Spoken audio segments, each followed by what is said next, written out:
Welcome back to the WalaWay. Imran Namawala here once again with Hamza. Hamza, how you doing? Alhamdulillah, it's been a while. I think it's time we get back in the lab.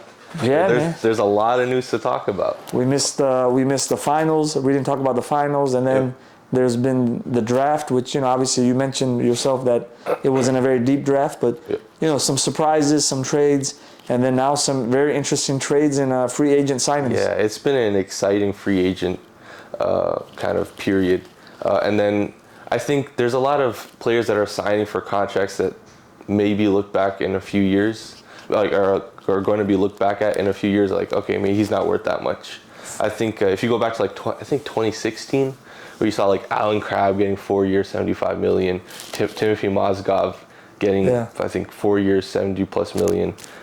I think we're kind of in that kind of cycle again. Who would you put in that category right now in terms of, other than Tobias Harris? 2 years, 50 million for Tobias. I think Tobias Harris is a whole other thing. But Nick Claxton got 100 million.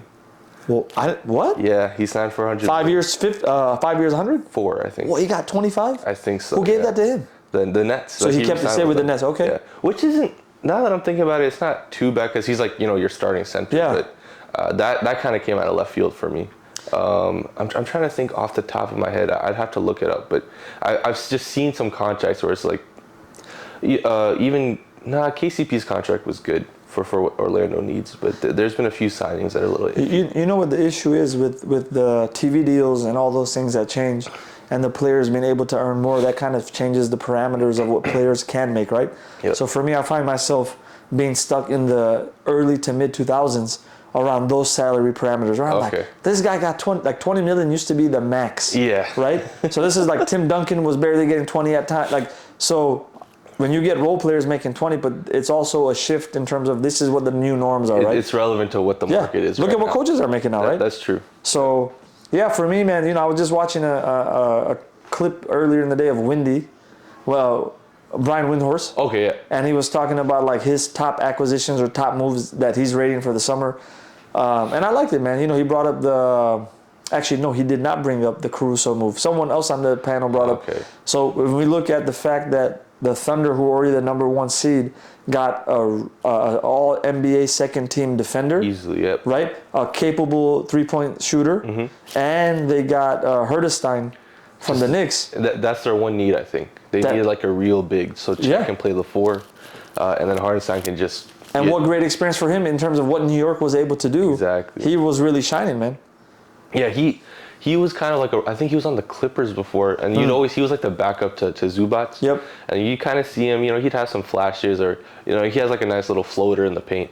But once he got to New York, once Mitchell Robinson went down, like he really showed out. Like his offensive rebounding in the playoffs was key to like how far they got. And his tenacity on the defensive side, he is a little undersized for a center, but he really makes up for it with how he plays, the way he passes out of the high post. He makes a lot of plays for his teammates. So that, the Thunder already the number 1 seed, and the fact that they added really for nothing. I mean, I know they traded Giddey. Yeah, but it's for nothing. Yeah, it's for nothing, yeah. Like they filled the holes on their roster, I feel The fact that you get better and you didn't give up anything, I mean, man, like... And not really any of their picks either. Yeah. Yeah. No, the Thunder are in an excellent position. I think the oldest guy is Caruso. Yeah, I think he's like 29. Exactly. Yeah. so they got a long way to go. That was interesting. Miami, I guess the Heat did not want to extend Jimmy yet. Yep. And Jimmy, I guess, is okay with that. I think he's chilling right now. He's chilling. Yep. So he's going to play out the year. Obviously, the Bulls, disastrous.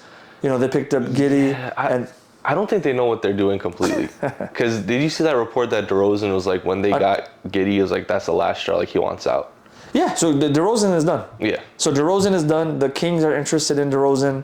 Okay. The Lakers were interested. I'm not sure if they still are. They're saying the Spurs could be interested in DeRozan. Okay. I personally think he should consider like going to the Spurs as a pure scorer. Okay. And I think, I don't know if this came directly from him, but they were saying that he would be interested in a 1-year deal.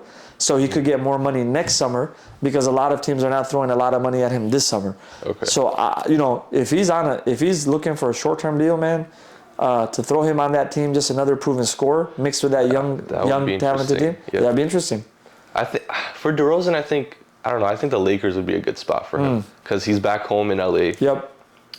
They need that third option, or even a second option because Anthony Davis, he's injured or he takes a night off. Yep. And DeRozan has proven. I mean, I know he's getting up there in age, and he doesn't necessarily add like 3-point shooting, which is what they really need, like consistent 3-point shooting. But just the threat of, just that DeRozan as a third option is really good. And I think he'd love to play back home in LA. I mean, there's no question, especially as you get older, if you could be back home and whatnot. I don't know if it would be a good fit for him in terms of, the West is already so stacked. And the fact that, you got now Oklahoma, who's gotten stronger. Yep. Denver's still there, but obviously they lost KCP. It's a little disappointing in the sense that, there's some rumors maybe Paul George, maybe this going to Denver. Yeah. So none of that worked out. So it's a little disappointing. But obviously they got Joker and Murray. The Spurs signed Chris Paul, which I'm really excited about. Yeah. People were like hating on it, but I said, look, you got him for 1 year, 11 mil. It's a mentorship role. Exactly. And he's gonna produce. Like he is gonna give you some production. I think the Spurs are like a perfect fit for him. Yeah, absolutely.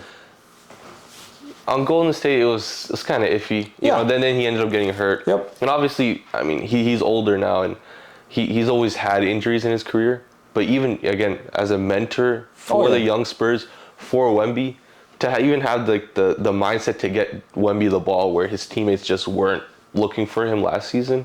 Oh, yeah. He can really, kind of teach Vassell, Keldon Johnson, how to work with like the main star, which is everything should go through Wemby at this point. You're saying, I don't know if you've seen the memes, like Chris Paul's going to average like 6 points a game and like 100 assists. Yeah. And there's a stat, like the offensive efficiency, the offensive rating of a team goes up every time he joins a team. I think when he was with OKC, that was surprising because at the time when he signed with them, I think he was traded for Westbrook between the Rockets and OKC. Was that the case? I can't. Who? I'm sorry, who again? Paul? Chris Paul, yeah. He was traded away from the Rockets to OKC, which was a surprising move, and then he did a great job. He did a great job there, and then he went to the Suns, and then he did even better. He did a great job there, too. Yeah. I mean, they made it to the finals, man. Yeah, and then I think Golden State was a little hiccup. Yeah. A little bit of a rough fit, especially given their history with his history with Steph Curry and Draymond Green and Clay. But I think, just as a mentor, and just like kind of piggyback off of whatever Pop, is coaching or what he's preaching, I think it's a good fit. No, I think it's gonna be great to set the tone. You got now a top-down coach in Popovich, like who's very authoritarian. He's gotten better and easier. Yeah. But he's a type of coach, and then you got now a similar type of player who's gonna hold all the players accountable. So this is gonna be great for that young core. Wemby's not a guy who needs to be held accountable. Like you can see, he's serious. Like he wants it. But it's gonna be great for everybody else. And now you got Sohan, who's balling out in international basketball right now. So he's looking good. So these guys, he's a good player. He was just playing out of position, I think. Yeah, look, the Spurs have some moves to make. I don't know what they're ultimately gonna do with Keldon. I think they got to figure some things out. I was a little disappointed, so I'm happy with who they got at 4. But when they traded away that 8th draft pick, Rob Dillingham, I was surprised, man, because the thing is they traded him away for literally nothing, right? Some future picks. But if you see how things have played out now, perhaps that 8th pick could have been used in a package because now they want to get, what's his name? They want to get Lauri Markkanen, who I love. That could have been an additional asset to throw in there. So now you lost that asset. I really hope they get Markkanen. I hope they get DeRozan and Markkanen, man. That would be a win now. Like we want to keep Wemby in San Antonio. Yeah. I think you should. I don't know why the Jazz would trade Markkanen. I think they had a little something there. They weren't exactly winning every game, but I think they were competitive. But yeah, Markkanen on the Spurs. Oh yeah. Just even at the 4. With the spacing, the spacing Wemby's going to provide you. If Chris Paul's the point guard with the floor general, the spacing, the set plays. No, I'm excited, man. I'm excited. What do you make of, to shift back to the East? What do you make of Philly picking up Paul George? I'm not impressed with it. Okay. I think I love Paul George just for his game. Yeah. The whole phenomenon with the smoothness. Yep. And just he could get a bucket whenever and wherever he wants. But at the end of the day, he's very injury prone. Yep. He's missed a ton of time with OKC with the Clippers. And same thing with Joel Embiid. Tyrese Maxey is a certified like all-star. Yeah, for sure. I think he's up and coming, and I think Paul George, he knows how to play that second or third role, so he won't really hinder Tyrese, his growth. But just between Embiid and PG, it's not going to be. There's not enough healthy games between the two of them, especially when they reach the playoffs. It gets more physical. Obviously, I'm not preying on their downfall. I don't want them to get hurt, but just looking back at it, they need to do something else.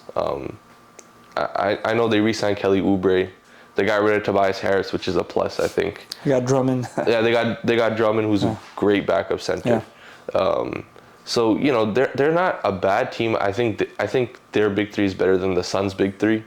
But I just don't see them staying on the court together that much. I think that's the primary issue, right? I think if their big three is healthy, they could be the best big three out there, especially because you saw Embiid missed a portion of the season, and even when he came back in the playoffs, I mean, he was very effective, right? Yeah, he was. So if these guys he dropped 50 points on a bum knee, If these guys are healthy, but the problem is and now you got two guys. Paul George had a great season this last season in terms of his availability, but up until that point, he was starting to miss a lot of games every season, just like Kawhi.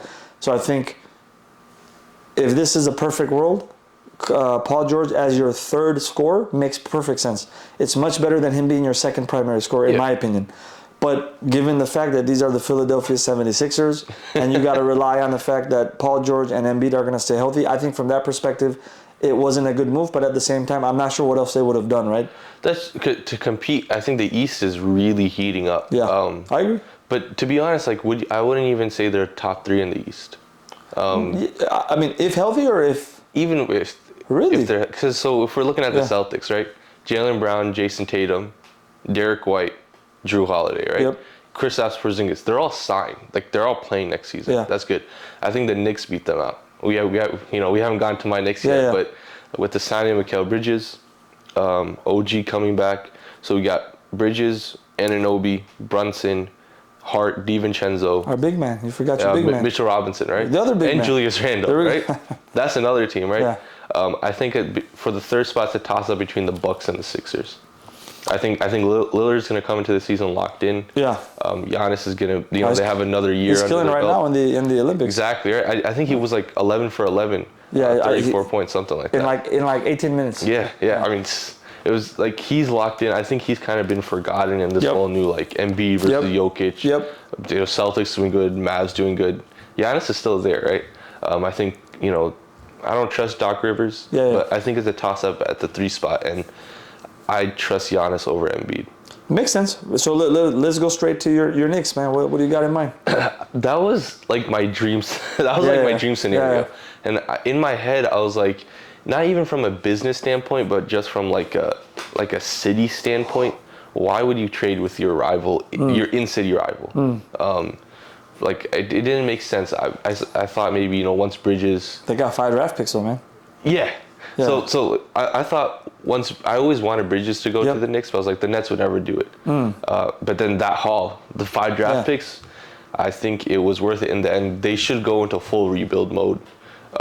There's no point of being consistently the 11th or 10th seed because that doesn't get you in the playoffs, and it doesn't get you a high draft pick. And they messed up with the James Harden trade. They traded their draft picks, but.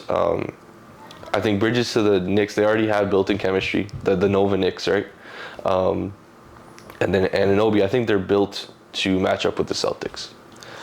Their players, might not have the same brand name or, necessarily be as good as the Celtics, but I think they match up very well with them. I think it's all going to come down to how Randall's going to come into this season. That's true. How he's going to want to fit with those Nova boys. Someone has to come off the bench. I think Randall's probably going to be a starter. Yeah. So I think it'll be like Brunson, DiVincenzo. I mean, Hart's your best perimeter defender, man. That's true. I don't know. Hart was your utility knife this last season, right? Like the postseason. So you'd put Hart at the 2, Mikal at the 3, Randall at the 4? No, I'd probably put Randall at the 5. Okay. Mikal at the 4. Okay. Hart at the 3. DiVincenzo at the 2, and Brunson at the 1, right? And then obviously we got Mitchell Robinson, who can kind of, easily slot in there if you need to go a little bigger. But these guys are athletic. They're young. It's a Tibbs system. They're going to be rotating really well. You got the perfect, for that fit, you got the perfect 3-and-D guy in and Bridges. He can get his own bucket if he really. And he's not just a 3-and-D guy. People have been describing him as 3-and-D. I'm like, no, he can score. He's allowing. He's a scorer. So I'm excited, man. I'm excited for the Knicks. If the Knicks can stay healthy and they continue to develop, like we saw what they did this postseason, injured. Exactly. Man, they're gonna have a whole bunch of confidence going into this season, right? That's what I'm saying. I'm excited. I think this is probably the best season for Knicks fans in a very long time. For all the fans, our co-host is originally from New York, so that's where all the bias is coming from. No, I like the Knicks, man. The Knicks were a fun team to watch. I think they're going to be even more exciting. I think the chemistry is going to be awesome. These guys have been playing together since they were in college. Exactly. So you're going to see accountability. You're going to see some rawness out there, and it's going to be exciting, man. And mixing that with, even all the stereotypes that exist about Tibbs running players into the ground and whatnot. I think at the end of the day, he's a good coach. No, he's a good coach. Yeah. I would love if he mixed up his rotations from time to time. Like when you're in the middle of the third quarter and you're like, okay, the other team went on a run. Let's get some new, some juice in the lineup. And it's the same lineup coming out of the timeout. It's like a little frustrating, but I think he's a good coach who gets a lot out of his players. No, I'm excited, man. I'm excited by the Knicks. We talked a little bit about the Heat. We talked about the Sixers. We talked about the Bulls. OKC. We talked about OKC. We talked a little bit about the Spurs. We talked about Denver not doing anything really. We spoke about the Thunder. We talked about the Thunder. Lakers, obviously. With Bronny? Yeah, I think he's like the only 55th pick, man. They got locked in at $4 million, bro. Yeah, I mean, so there's a whole argument like, LeBron's using his powers, nepotism, this and that. I think it's fair. Sure. Like if you have the opportunity to get your son in the NBA and have him play on the same team as you, like why not? Yeah. I think he's not gonna get a lot of playing time. They already said he's gonna be a G League player. I think he'll definitely play in the summer league. He has a long way to go, but he has NBA level skills, or he has the potential to have those skills. I like in his interview he was talking about. He was kind of comparing his game to like Avery Bradley or Derek White. He wants to go and he wants to put in that work, especially on the defensive side. A lot of these top recruits, they don't know how to play without the ball. Or, if you're like the number one option in high school, they don't know how to play without the ball or play a role. And he seems to have that mindset. No, I like, in terms of his father using his influence, you could look at that in two different ways, right? But I think ultimately it's a business transaction. He didn't force these guys to make that decision. It took two parties to come together. One party proposed something possibly behind, closed doors, and then the Lakers had to accept it, right? So it's ultimately, it's not, I wouldn't look at it in a negative way. I think it's two consenting parties agreeing on terms. And in terms of him, I agree with that. I think that Avery Bradley comparison is pretty spot on in terms of a guy who could be a really solid perimeter defender. And be able to guard smaller guards, throughout the course of the floor. We'll see what he turns out to be in terms of a competent scorer or not. Yeah, I think he'll rely a lot on his 3-point shot. He has athleticism, of course, from his dad, but I don't think his handle is there just yet. Honestly, he's 18 years old. I think the issue is a lot of people, especially in this age of social media, if someone doesn't develop fast enough, they throw him out. There's no room for development, which I find is ridiculous. Like he's 18 years old. Like he has a lot of time and a lot of work to do, and I mean he has people around him to get where he needs to be. Yeah. So, but other than that, the Lakers didn't really make any splashes. I think their draft pick is a good pick, though. Yeah, no, I think it's a great pick. Yeah, Dalton was a great pick. Good shooter, right? He could score. Anyway, I mean, he had multiple 40-point games in college last season. He's a bit of a chuck on in college, but he can score at all three levels. He's sneaky athletic. He can, I think given the right role, he can really shine on the Lakers. No, I think he's going to be a great player, or a very good player to great player in the league. I think the issue is, in terms of them moving the needle for this season. Yeah, They weren't able to get any of the, like, you saw LeBron was willing to take less for XYZ player, right? Mentioned 3 to 4 players. And then ultimately, when none of those players panned out, he took the max. Yeah. Right? So I think for the Lakers, they're done. You saw the Clippers lost PG. Yep. I think they're not re-signing Westbrook, if that's from what I hear. I think they're doing a sign and trade. And where did they say he's going to go? There was a team that... Denver. Denver wants him. Jokic wants Westbrook. Which is cool, They need to buff their bench up. Yeah, so that's they need cool. someone like that. But the Clippers, man, you had no choice but then to pick up Harden. Yeah. Which was another, monstrous contract. So I think the Clippers are done. They're in a bad they're not in because they never went and won that chip that they thought they would. No. I mean, you got a lot of, up until now, you had a lot of veterans. You had issues with staying on the floor healthy together. Mm-hmm. And then while the talent was there and you had runs within seasons, like you mentioned, ultimately it didn't equate into a championship or even a final showing. So I think the West is going to come down to the Thunder, the Mavericks. Oh, we didn't talk about our Mavericks, man. Man. Klay Thompson, I was going to say that. So, people were dogging on the trade. I think the Mavericks made a great decision in the sense of they got the best third scorer I think that they could get. Okay. And this makes Klay's life easier because he literally is going to be playing with 2 guys who draw a lot of attention. Exactly. Who draw double teams. You got Kyrie who, gets deep into the paint. So, and Klay, who had an off season, this last season, it was an off season for him. He had a lot of things going on mentally. He still averaged 18 points a game. Exactly. I think that's going to go up. And what they really missed was a capable, regular, consistent third scorer. And shooter. Outside shooter. But one thing I'll say, where I think they're going to struggle is defense. If you look at 1, 2, 3, Kyrie, Klay, and Luka, and I know Klay's always been a great defender. But not anymore. Yeah. So now you're 2 guards, your backcourt, and then you're 1. I mean, Luka is technically. I mean, you can't even consider him like a traditional small forward. This guy's gonna struggle, man, defensively. Yeah, Luka needs to pick it up. But in terms of like the moves the Mavs have made, my issue with Klay when he came back from the injury like 2 seasons ago, every game you see him play, the shots he takes get a bit ridiculous at times. Like, he can make that shot, but he doesn't have to take that shot. He's playing every game like he's trying to prove that he was the player he was before.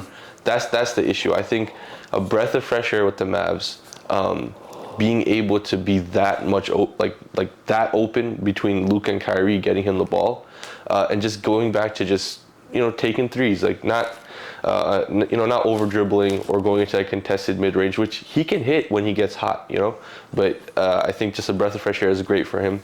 They traded THJ for Quentin Grimes, so I think it's kind of.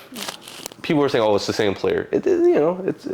I think Quentin Grimes plays a lot more defense, and he's a streaky shooter. So offensively, it's kind of the same thing, but he adds some good defense to their roster. And they traded Josh Green, so they basically replaced THJ and Josh Green for Klay Thompson and Quentin Grimes, which I think pretty good moves. Yeah, again, I think the defense, perimeter defense, is going to be their biggest question mark. Now the good thing is you got Lively and Gafford.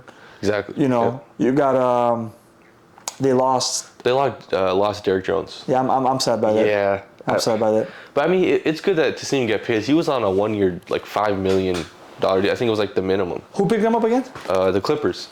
Yeah. Still, like, it's not. I think what the Clippers are trying to do is like put as many good to decent players around Kawhi to make a run. I think that's what it looks like they're gonna do. I mean, they still have. I forget they still have Harden. That's game over, man. Yeah, it's just. I've always been a big Kawhi fan, but you know when the writing's on the wall, man. Like, I love Kawhi, but his knee issues, which have like people have said are probably like a degenerative knee issue. So every season you're gonna have to go through this. James is only gonna be how long do you expect just ball dominance? And again, he made some accommodations. Yep. He changed his style of play, but I think the Clippers are done. That's a pipe dream. The Mavericks are gonna be up there. Whether they're a favorite or not, we'll see. I think ultimately it's OKC, Dallas, the Wolves, the Thunder, and then the Wolves. They had a great draft. Yeah, they had an amazing draft between trading for Rob Dillingham. Yep. And then getting Terrence Shannon Jr. late in the first round. He's athletic. He just attacks. He's very aggressive to the rim. I think they work on him. They give him a good role. They have those two coming off the bench and just, kind of running that second unit. Obviously, they have a lot to learn. But, I mean, I think Kyle Anderson signed with the Warriors. Yes. So, they're losing some of that, presence on the bench. But those two rookies, I think, can have a big impact. Well, I think they're going to get playing time. And because of how good Edwards is and how good Anthony Towns and you got Gobert out there. And Nasrid. So to play off of these guys, this is going to be the best, and in them training for the Spurs draft pick. This guy's speedy. Yeah. He's quick. Yeah. So him to play off of Edwards is going to be easy. Great handle. Yeah. He could get a shot anywhere. My only issue is just his frame, but he's smaller, yeah. That'll come with time. But look at who their current guard is. I mean, is he that much smaller than a Mike Conley? I don't know. I'm sure he's smaller. Yeah, I mean, it's just like grown man strength. He needs to grow into. Yeah, that's a good point. No, we're gonna see, man. It's gonna be interesting. So we got the Thunder, the Wolves, the Mavericks, the Nuggets. Okay. I think that's it. I think the Suns ultimately are gonna do nothing. Yeah, they didn't do anything to move the needle. They're kind of trapped with Bradley Beal's contract and Kevin Durant. It's just. You heard the rumors early on, Durant to the Rockets. Yeah, I think. I don't know. I think Durant to OKC would work better. Yeah, I mean that's what we said before. Like that would have been a great move for them.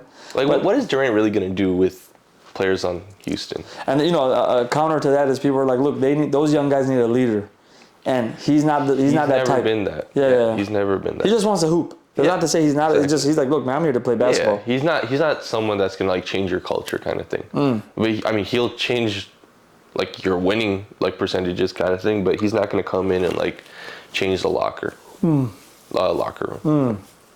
No, it's gonna be interesting, man. Like I'm excited by the upcoming season. I think it's gonna be fun. I've been trying to watch some of these international games, but I just don't know where to watch them and what time they come on. Yeah, it's a little. I see a lot of clips like on Instagram. Yeah, exactly. I know Bahama. They're playing very well. They really? have I think Aiden's on their team. They have Eric Gordon. They have Buddy Hield. Yep. And then they have some 18-year-old VJ. I forgot his last name. Indian dude? No. He's not. He's going to Baylor, I believe. But he's a dog. He's playing really well internationally. I know Luka's balling out. I'm trying to think of any other. I know we talked about Giannis. Yeah, I mean it's fun. It's what is it? The World Cup qualifier? Yeah, exactly. Qualifier? Yeah, it's a World Cup officially. Okay. From what I know, it's like 2 years. Like so. The next 2 years is the actual Olympics. But this has some bearing on the Olympics. Meaning, I don't know. I like watching international basketball, but I'll be the last one to admit that. First one to admit that I don't really know what the. Yeah, I mean, I don't know. I like it. I mean, watching the international play is fun, man. It's fun watching these international teams go at it. Just a different style of play. As we've spoken about before, maybe like the fundamentally sound nature of some of these guys, and more cuts and passes rather than European style kind of thing. Throwdowns and this and that. So it's fun, man. But let's gear up for the upcoming season, man. Alhamdulillah, it's gonna be fun. Good episode. Yeah, I guess.